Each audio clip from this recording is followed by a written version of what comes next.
Hello guys, welcome back at Ton of Things. But for today's video, here going to show you how to factory reset HP Smart Tank printer. So if you're interested, let's get started. So you might be wondering, how do you exactly factory reset your HP Smart Tank printer here? Well, there are going to be a few steps that you need to do. So first, you want to power on your printer. So make sure your printer is powered on. Now, it's in this case, it's the first thing that you need to do before you actually start with the steps. Now, you need to open the ink access door here, but before you do that, check the scanner lid if it's actually closed. Now, then just use the handle to open up the ink access door.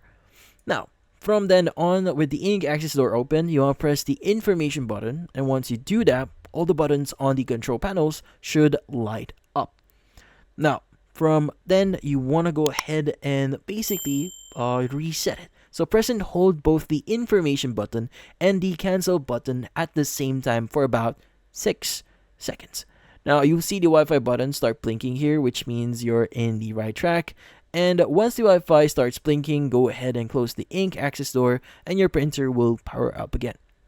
Now you need to power cycle the printer, so you can either press the power button to turn it off or unplug the power cable from the back and wait for a moment. Then turn the printer back on.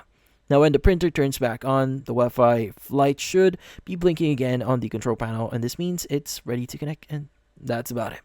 Hopefully this video was able to help you like and subscribe to NFTinspo. Thank you for watching.